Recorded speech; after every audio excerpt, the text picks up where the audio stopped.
UP Bihar में खिलल हमार नामावा। हेलो दोस्तों, इसी ट्रैक पे लेकर आ गया हूँ आप सभी सिंगर भाइयों के लिए फुल एंड फ्री लव स्टोरी का सॉन्ग। और ये वायरल सॉन्ग आप लोगों के लिए बिल्कुल फुल एंड फ्री है। अगर आप लोग इसे गाना भी चाहते हैं तो गा सकते हैं, इसका कोई चार्ज नहीं देना पड़ेगा। आप लोगों से एक छोटी सी रिक्वेस्ट है कि अपने भाई को इसी तरह प्यार दुलार देते रहिए और फुल एंड फ्री का आनंद लेते रहिए। तो चलिए, मैं इसका उम्मीद रहा हूँ काफ़ी अच्छा सॉन्ग लिखा हूँ। मुझे ऐसा नहीं बल्कि पूरी विश्वास है कि सॉन्ग आप लोग को ज़रूर पसंद आएगा। अगर किसी भाई सिंगर को पर्सनली सॉन्ग चाहिए तो मेरा मोबाइल नंबर डिस्क्रिप्शन में दिया गया है, स्क्रीन पे नंबर दिख रहा है, वहाँ से लेकर आप मुझसे कांटेक्ट करके कम से कम खर्चे में सॉन्ग यहाँ से ले सकते हैं। तो चलिए, मैं इसका नंबर दे रहा हूँ। वायरल भइल बाटे हमर नामावा, ए सोना तोहरे करानावा। वायरल भइल बाटे हमर नामावा, ए सोना तोहरे करानावा।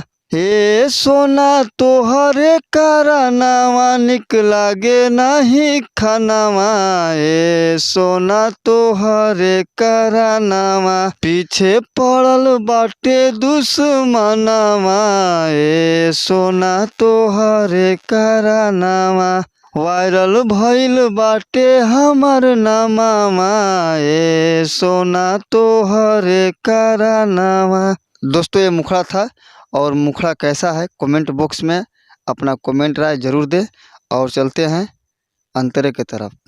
तो देखिए, अंतरा है। फेसबुक पे स्टेटस लगावे सब रोजे, पुलिस प्रशासन जानू हमारा के खोजे, हमारा के खोजे।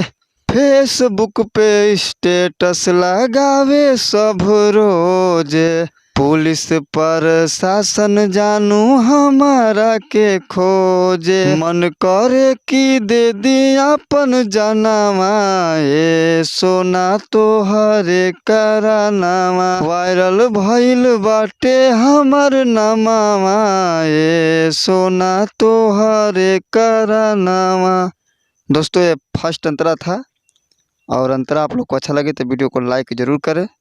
और चलते हैं सेकेंड अंतरा की तरफ। तो देखिए, सेकेंड अंतरा है। जानत नहीं रहनी ऐसन प्यार के झमेला, संगही रहत रही तोहरे हो गईनी अकेला।